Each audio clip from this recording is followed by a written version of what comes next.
Hello students, in the previous class we have gone through how to find the square root of the complex number.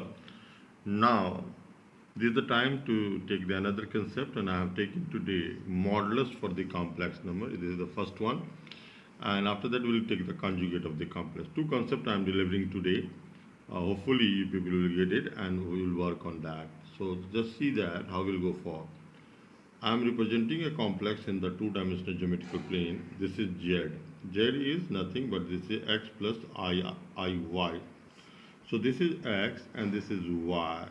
As usual, x-axis is a real axis and y-axis is a real axis and y-axis is a imaginary axis. We are aware with that, and again I am repeating this one. Suppose I am putting here O, then OZ. What will be the OZ with the Pythagoras theorem? It will be root under x square plus y square. This is the OZ. Basically, this OZ is nothing, but this OZ is the mod, equal to mod of Z. So how we can write on the mod of Z? Basically, mod of Z is the significance of the length of the segment. So this is the length between O to Z. How we can express? Mod Z is nothing but x square plus y square. Well, how we can elaborate x and y? X the real part of Z, y the imaginary part of Z. So basically, what is modulus of Z? This is the square root of sum of the square of real as well as imaginary. Now I am putting an example for that. Suppose you are having Z is equal to 3 plus 4 iota. How will you get the modulus? The mod Z will be 3 square plus 4. So this is square root of 9 plus 16, and that will be 5, 20 root 25. So this is 5. So mod of Z for this one is equal to 5. So very simple. We have to take the consideration of real of Z square plus and imaginary of Z square, and that will be that. I am putting another. Suppose you are having Z is equal to 1 plus I. How we can go for the modulus?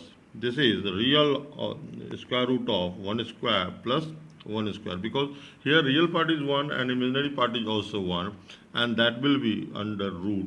So this is the way we can find the modulus of the complex. Is there any properties for that? Yes, there are few properties which I am putting down here as a properties, and the further classes we will discuss there how to prove it, but right now I am just putting the properties. Property number 1. So either we are taking the mod of Z, or we are taking the minus of mod Z, or Z conjugate. Basically Z conjugate we will discuss later on, but all three will be equal. Second, ZZ conjugate. ZZ conjugate will be mod Z whole square. Third, Z1 plus Z2, sum of the two sides of a triangle inequalities is greater than equal to third side, Z1 minus Z2. That comes under the triangle inequalities, and difference of the sides will be less than the third side. So this is the way we can understand the properties. Right now the capacity of the sending capacity is not too much, so I am not elaborating it, but this is the way we can go for the modulus of the complex number. I am attaching few of the questions based on the modulus of the complex number today, and further in the next class we will discuss what is the conjugate and how conjugate and modulus are correlated. So thank you for today, and God bless you. Thank you.